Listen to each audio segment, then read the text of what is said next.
Interested in appearing on Fox Focus? Email us at foxfocus@fox.com.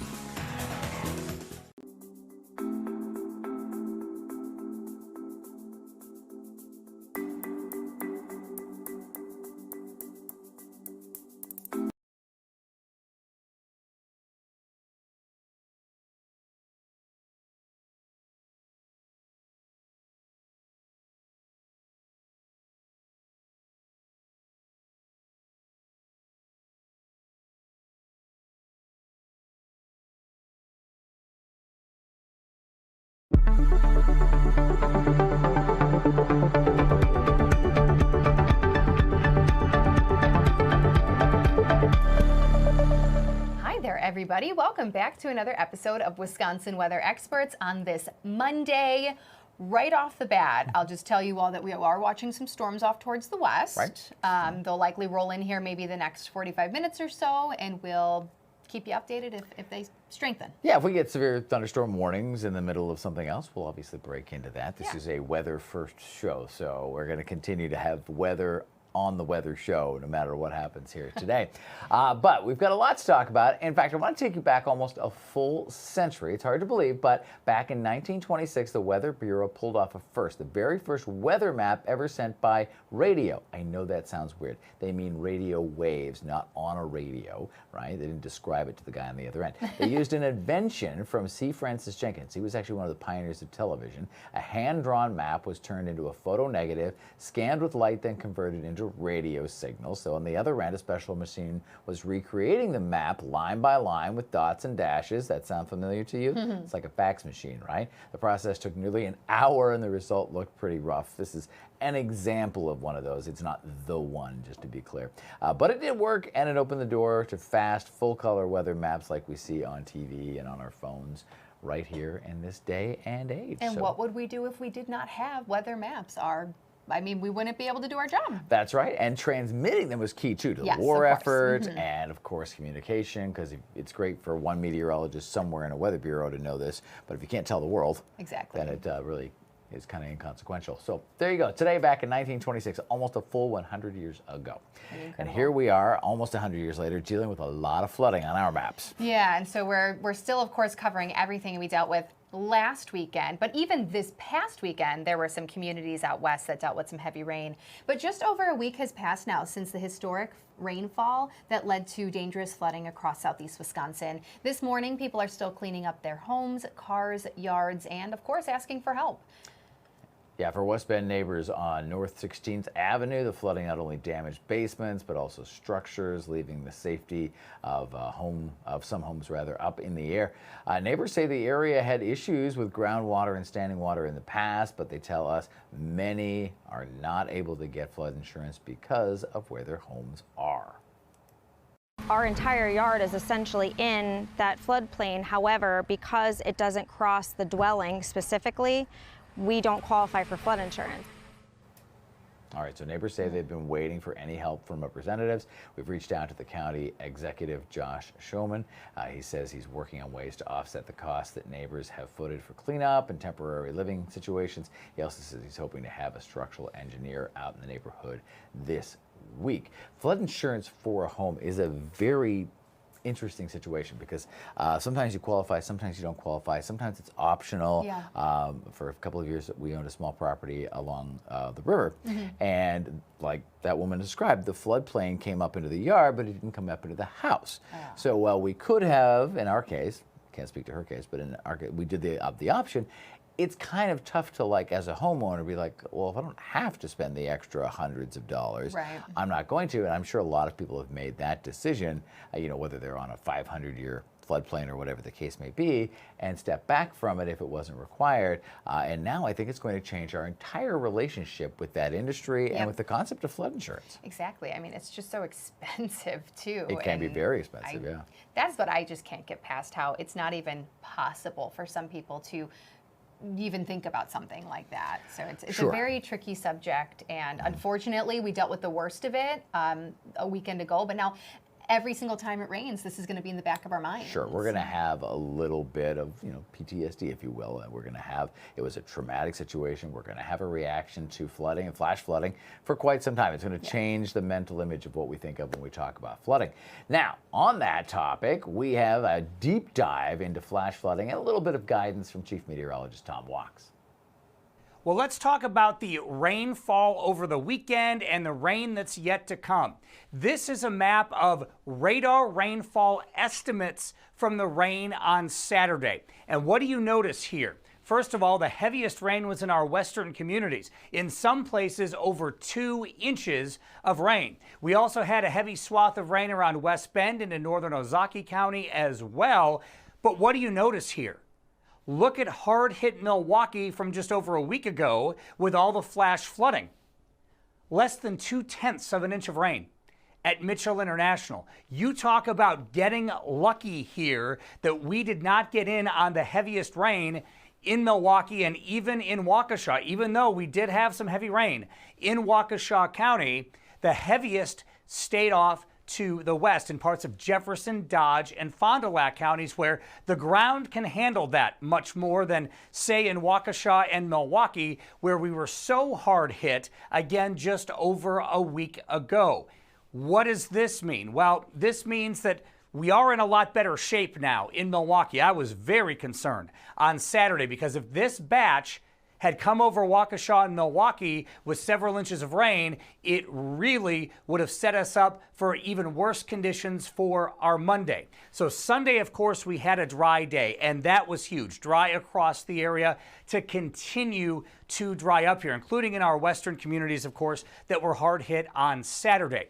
Now let's take a look at this. This is what are called flash flood guidance values. The National Weather Service uses this to determine river flood potential. So how we can look at this, these are numbers here for area rivers in these communities, like the Fox River, for example, in Waukesha, Menominee River, and Menominee Falls, of what would be needed in terms of rainfall in a 3-hour or less time span to induce flash flooding on the rivers and, of course, some surrounding areas from those rivers as well. So what you can take away from this is on Monday here, as we now get more rain coming on through today, 1 to 3 inches of rain in a 3-hour time span or less could induce flash flooding. So that's what we're going to be watching for. That's what the National Weather Service is going to be watching for. And that's just a good number to have in the front of your mind. Again, 1 to 3 inches of rain in a short amount of time could start to cause flash flooding again. So you really need to be on alert. And of course, in urban areas as well, as we saw just over a week ago with all the concrete and everything else, that water can pile up very quickly. So if you get caught in heavy rain, turn around, find an alternate route. As we always say, turn around, don't drown. If you see any water in front of you, turn around and find an alternate route. But this gives us a good idea of what we are watching for in terms of that flood threat here. Now, the good news is, once we get past tonight, much drier weather on the way for most of the rest of the week. So again, if we had had all that rain in Milwaukee on Saturday, we'd be in a much worse shape today. But I think, again, there's still certainly a flash flood risk. I don't want to diminish that. But Saturday, we got very lucky, and I think we're in much better shape today than we otherwise would have been. So keep close tabs. Make sure your cell phone alerts are turned on, and make sure to keep close tabs on the weather throughout the day today and the night as well. There you go. Really good information there. And we continue to watch for flooding, and as Tom pointed out, we have more storms today. Yeah. In fact, we were just monitoring the National Weather Service local chat where we get to interact with the National Weather Service meteorologists as well as other media meteorologists like ourselves and emergency response folks and stuff. And they had an update for us. Yes, very shortly there will be a severe thunderstorm watch that's going to be put into place. It's not scrolling at the bottom of your screens. Would it scroll on Fox Local anyways? I don't think so. But if you turn over to Fox 6, you'll eventually see it scrolling at the bottom. Yeah. But Washington, Ozaukee, Milwaukee, Waukesha, Jefferson, Dodge, Walworth, Racine, Kenosha. So almost our entire viewing area. It Right. just excludes Fond du Lac County and Sheboygan County, and that'll be until 6 o'clock this evening. So it's not quite out just yet, but they're in the process of writing it up. Which is another reason why it's not scrolling. It Yes. hasn't technically been issued yet, but it's a heads up to what is coming. And of course, we heard it first, so now you're hearing it first.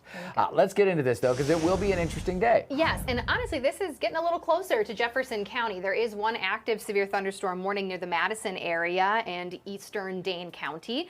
So we will be watching this line specifically, going forward the next couple of hours Very as it thin. continues very, very narrow. Yes, Rob. I mean, you see a non-severe portion up towards the north, but now approaching Fond du Lac County and the Beaver Dam area. This is the strongest part of the line, although towards the south, I mean, there's likely still some gusty wind within that as well. Now, the severe thunderstorm warning is for the potential of 60-mile-per-hour wind gusts, and we did see earlier just west of Madison, wind gusts reportedly 50 miles per hour. So as this line continues to move east, we'll just need to watch its strength. Now, I know we are cloudy in Milwaukee right now, but you can see some of our southern communities seeing some sunshine. Jefferson looks pretty cloudy at this point. That may help us out a little bit, but again, some of these southernmost communities, this is going to be favorable, a favorable environment for some stronger thunderstorms. These are likely the spots that will reach into the 80s for high temperatures today.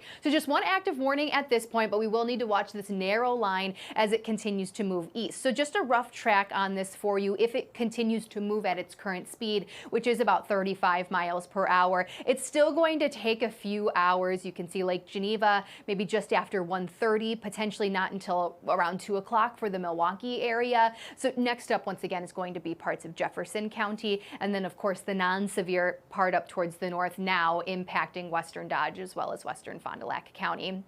All associated with the storm system that's just off towards the west of us. You can see this warm front is still south. It is possible still that this lifts northward a little bit more, allowing temperatures to climb a bit more in some of our southern communities. And then it'll clear our area throughout our overnight hours. So Tuesday is trending dry. We may still have an isolated shower in the morning. Then the rest of the week is looking good too. So we really are primarily focusing in on what we could see in the coming hours. We are in a slight risk for severe weather. You also see an area out west under a slight risk. So there will likely be more thunderstorm development out towards the west. Also worth mentioning when it comes to the rain, because we are of course still monitoring all the flood damage from a couple weekends ago. We are in a slight for some heavy rainfall and potential flooding as well. So as these storms roll through, thankfully, I mean, they're moving at about 35 miles per hour. That's better than 20 miles per hour, but they could still bring in some heavy rainfall. All right, so notice the next couple of hours, we're really going to be watching some of those southern communities through maybe about 4 or 5 o'clock. We could on the backside see a few more storms developing too. So at this point, it looks like southern Wisconsin has the chance to see thunderstorms through about 9 or 10 o'clock tonight. Still some cloud cover statewide for Tuesday morning. Then you can see those clouds gradually decreasing throughout the day. So we should eventually see some sunshine on Tuesday. Wednesday is looking good as well. Maybe a few clouds from time to time, but most of the state is going to start a nice dry stretch all the way through at least Friday. There we I go, hear Steph. a dinging. So my guess is that we have a severe thunderstorm warning. Let me step off screen. We'll get you those graphics. But again, the rest of the week is looking pretty good. Right, let me go and grab, what you're hearing is the our weather bell system, essentially. It bings when we get a warning in, so let me shut that off so you don't have to listen to it. It also prints out over here so we can have kind of an old school, back to the radio transmitted weather maps in a way, because we get the data sent to us in hard copy, and it's a usually very interesting read, because that's the contents of the warning itself, or the watch. Or yeah, and this is actually the through. watch. It hasn't even popped up on our graphics just yet, but it will. So thankfully that warning has not been extended into Jefferson County just yet, but we'll be waiting for that watch to pop up here. Just want to make sure it's actually checked in our system, and it is. But this is a first that we actually have some active weather during our show. There So you just go. waiting for this graphic to populate, and then all it's going to show is that severe thunderstorm watch that will be in effect until 6 o'clock, and that is for Dodge, Washington, Ozaukee counties southward. It does not include, just rereading, it does not include our northern communities, Fond du Lac or Sheboygan County. But once again, that's going to go until about 6 o'clock. And it looks like, let's see, Madison did not report any hail as that storm rolled through, had some gusts of, it looks like well below severe criteria, 20-25 miles per hour. So that's some good news. But as we just talked about, this really is what we're going to be watching here in the next couple of hours. It's associated with the system that's off towards the west, and we can just zoom in again really quickly on what we've got here locally. So again, that severe thunderstorm watch is going to be in effect until 6 o'clock. I'll be here all afternoon getting you guys through this line as it moves on in. So just, hang tight for now. We have a little bit of time. Yeah, so there's the watch as we were just rolling through that, as you said. And then so far the warning's behaving itself, Steph. It is, absolutely. So we'll see if it's even extended into Jefferson County, but we should know that by the end of this show too. So I'll let you know. It's a very narrow band, which is good. That's helpful because it minimizes some of the flooding risk, but it's not moving super quickly though. Yeah, and not terribly slow, but 35 miles per hour is enough to still deal with some flooding. Yeah, so we'll watch for at least some brief flooding or some street flooding, and of course be very, very careful and mindful of that as well. We haven't been alone in this either, by the way. Chicago was hit really hard over the weekend as well. Dane Placco filed this report. Mount Prospect firefighters say it was likely a microburst that hit this huge condo building just before 5 o'clock Saturday afternoon. And now it could be months before some residents are able to return to their homes. Never seen anything like this. Robert Harms was relaxing in the condo he's owned for 24 years when he says a gentle rain suddenly turned into a violent storm. There was a big gust, and then bam, the roof came out. I didn't realize the severity until I came outside and saw that there was stuff like 400 yards away. The microburst peeled off part of the roof of this 75-unit condo building, the debris smashing into cars in the parking lot. The whole place shook. There was hail damage coming there. The winds were so terrible. Now, the 300 people who live in this building, part of the Huntington Commons condo complex, are without a home. I have love and support from my family that'll so I'll have a place to live. I'm alive and I'm fine, so that's the most important thing. They didn't let us come in, take our stuff, so we don't have nothing with us, only documents, no clothes, all of the stuff stayed at home. Which is why the American Red Cross opened a temporary shelter in the Mount Prospect Recreational Complex just a few hundred yards from the damaged building. There's a lot of emotion, a lot of what-ifs. Red Cross volunteer Hank Welch says there are a number of families that have nowhere else to turn. We're going to be providing health services, mental health services. Also, each person that was affected by this storm will be given a caseworker, and that caseworker stays with that family or person until they have another place to stay. While we were there, a woman who owns a local hot dog business arrived to serve meals with money that had been donated online. And it turned into like over $1,500. $1,500? Yes. So we decided, okay, we're going to donate our time and our product, make these people lunch, make them dinner, I guess, get them happy. Saturday's 1-2 punch of storm systems impacted a large swath of the Chicago area, knocking out power to 215,000 ComEd customers. ComEd crews are racing the clock to get everybody restored before another potential system takes aim on Chicago tomorrow. We're hearing from forecasters that there might be another system coming in late tomorrow evening, but we will be prepared. The Red Cross is opening a second shelter at a nearby church that will be able to handle long-term relocations. And that's because they believe it could be weeks, even months, before some of the people who lived here will be able to return home. In Mount Prospect, Dane Placco, Fox 32 Chicago.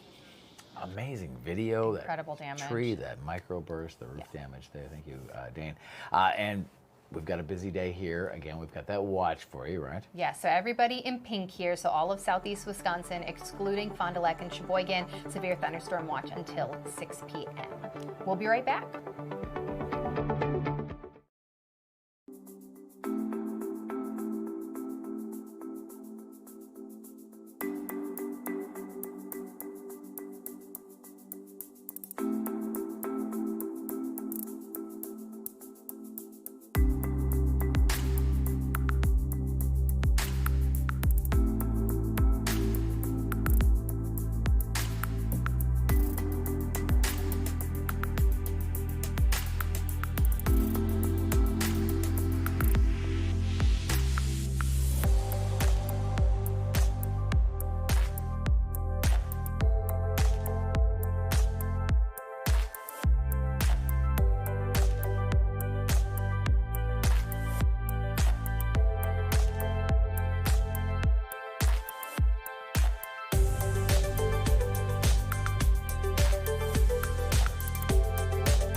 All right, welcome back to Wisconsin Weather Experts here on Fox Local. It is a busy day here. We've talked a lot about that. And because we've been so busy, we haven't actually had a ton of time to focus on the tropics. Yes, and we're talking a huge storm ongoing in the tropics. At one point, it was a Category 5 storm and brought a lot of rain and high winds to places like Puerto Rico, even though it didn't even make landfall. So let's get started. New video this morning takes us into the eye of the storm. This is mesmerizing. This is a view of Hurricane Erin right from the center of it at its strongest. Erin is growing stronger as it makes its way through the Caribbean. The hurricane is now a Category 4 storm with maximum wind speeds of 130 miles per hour, and that's sustained, which is just crazy. That's unbelievable. And look at that video. Wow. This is spectacular. Puerto Rico, of course, dealing with the flooding and the wind damage after Hurricane Erin passed nearby over the weekend. Storm, of course, as we just talked about, is a very intense, very significant storm, continuing to move toward the mainland of the U.S.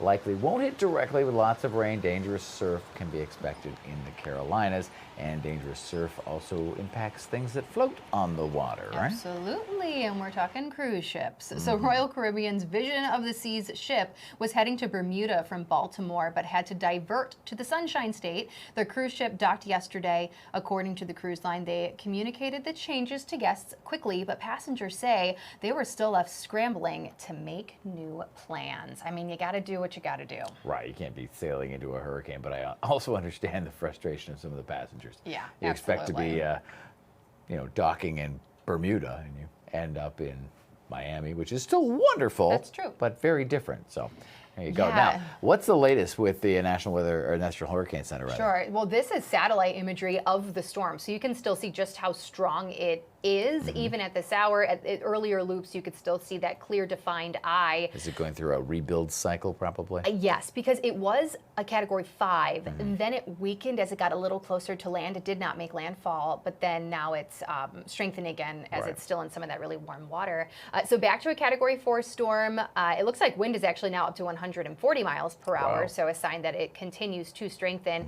Now, the latest track from the National Hurricane Center, you can see it just making its way towards the northwest a little bit more, and then eventually, kind of turning eastward back out to sea. But this is still expecting to stay a hurricane for the rest of the week into the start of the weekend. And even though it will not have direct impacts or, direct landfall to the U.S., rough waves, could still see some rainfall in parts of the East Coast. Right. I mean, it looks like it'll be a Cat 2 as it interacts, maybe even a Category 3 as it interacts with Bermuda. Yes. So going back to the cruise line story, you can see why they weren't going to take them. They're helping you guys. Once this moves through, I think passengers will feel a lot better about that decision. You've made a great decision by watching the show. Stick around. We've got more in just a couple minutes.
Welcome back, everybody, to Wisconsin Weather Experts. I know it's a little rainy today, but there's something to be said about getting outside. Right. The kids are calling it touch grass now. That's what they say. Get out there and touch grass. Okay. And it's good because if you exercise, apparently, you might be smarter. Research is now showing that children perform better on tests after 9 minutes of exercise, something like jumping jacks, squats, high knees, something like that. The study had 25 kids between the ages of 9 and 12 take an academic test after exercise or taking a seated rest break. So they compare the two, and they want to focus on exercise that could be good, realistically done in a classroom, just something to get your blood flowing before you actually sit down to learn. Results show the kids who exercise scored significantly better on a standardized test measuring verbal comprehension than those who just rested through that. Brain readings also revealed that children who performed the interval exercises had lower levels of error-related negativity, a type of electrical brain activity that occurs when a person makes a mistake. So there you go. Oh, okay. Get out there and exercise. This was all in the Journal of Psychology of Sport and Exercise. Oh, fresh air, too. There's nothing better. Fresh air and exercise, a perfect combo. Agreed. Yeah, I always liked it when the teacher took class outside. Oh, yes. It's not an option today, though. In fact, when thunder roars go indoors, we'll keep an eye on anything thunderstorm related. Yes. Of course, keep you updated on the watch and any potential warnings. Thanks for watching.